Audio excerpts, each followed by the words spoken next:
Hi, let me introduce myself. I'm Ada Mendoza and I am currently studying architecture. This place is to talk about theory, magic, practice, mystery, and the history of the architecture. Today we will talk about one of the most important buildings of Chicago School, Rookery Building.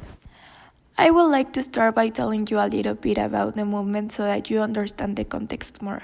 After digging a bit in Wikipedia, I found that the Chicago School is the historical denomination of an architectural style that is also known as commercial style. It was developed in the city of Chicago in the late 19th and early 20th centuries. The Chicago School pioneered the introduction of new materials and techniques for the construction of commercial buildings. This appeared in the United States after the Great Chicago Fire that started in 1871. After this great event that left most of the city destroyed, the Chicago government got to work and began to build the city from scratch, which gave urbanism a maximum relevance. The need to create such a considerable amount of new buildings led to the emergence of the Chicago School.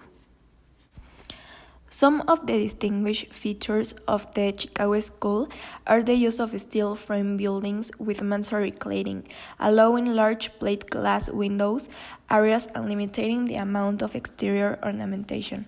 Sometimes elements of the neoclassical architecture are used in the Chicago School skyscrapers. Many Chicago School's buildings contain the three parts of the classical column. The lowest floor functions as the base, and the middle stories, usually with the little ornamental details, act as the shaft of the column, and the last floor or two, often capped with a cornice and often with one more ornamental detail, represent the capital. Now that I put you a little more in the context of what it is and how it appeared at the Chicago School, it is time to introduce you to the specific context of the Rookery Building. So I consult Frank Lloyd Wright Trust Chicago webpage to have the next information. The Rookery Building stands in the heart of Chicago Financial District. It's the example of resilience and creativity spirit of late 19th century Chicago. It's located at 209 South LaSalle Street. It was built by the firm of Daniel H. Burham and John Welborn Roots, for that they formed their partnership in 1873, and by that time they received the commission of the Rookery. In 1885, the firm had already established a strong reputation in tall commercial structures. The Rookery Building was completed in 1888. The building was one of the tallest structures in the world at that time, making Burham and Roots firm one of the most prestigious of those times. The Rookery Building was named like that because of the many birds that roost there and the likelihood of being robbed by the politicians in residence. Evoking the historical origins of the building's name, Root playfully incorporated a pair of carved rooks into the Romanesque archway of the main entrance on LaSalle. So, after talking a little bit about how the Chicago School was born and the context of the building like the time, space, and creators, it's time to move to the structural part, where we are going to talk about the space, the function, and of course, the structure. I consult the webpage of Chicagology to have the next information. The building is 181 feet high, 12 stories tall, and is considered the only standing high-rise in Chicago. It has a unique style with exterior load-bearing walls and interior steel frame, which provide a transition between accepted and new building techniques. The lobby was remodeled in 1905 by Frank Lloyd.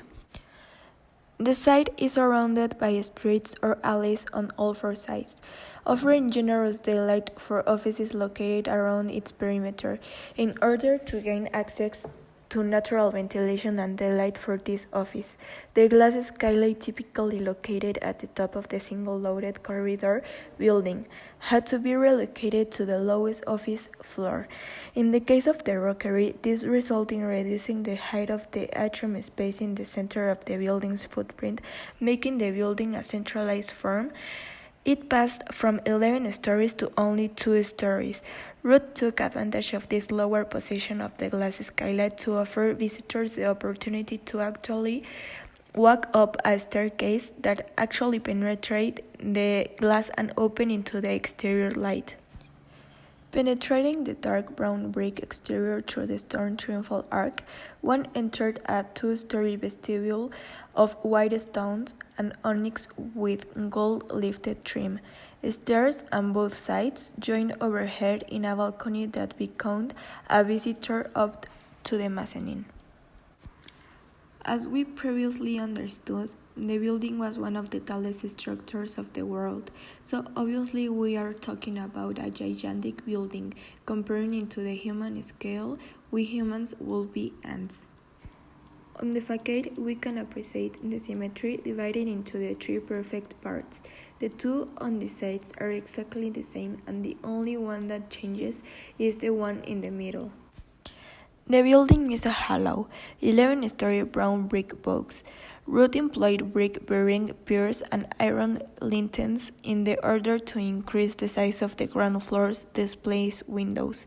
However, he replaced the brick piers in floors 1 and 2 with 2-story high granite columns on the 2 street fronts, and with iron columns along the 2 alley fronts. As we said, the Rookery is a hollow square, but its lower floor is entirely covered. The visitor stands before a staircase. Around it is a variable arcade for bad weather. All the office opens into the quadrangular court, and 3 systems of elevators start from this floor. Here, being first adopted through elevator, which makes no stops at lower stories. It contains 600 rooms. Burham and Ruth established their own office on the upper floor. The walls are deep all the way up 11 stories. Psychologically speaking, I believe that there are 2 specific sensations that the human can have when he is in front of the building, and one of them is when he is seeing it from the outside, which will be heaviness, due to all the details of the ornaments and type of materials. The other one is lightness, at the contrast that the light and the marble and the gold ornaments gives.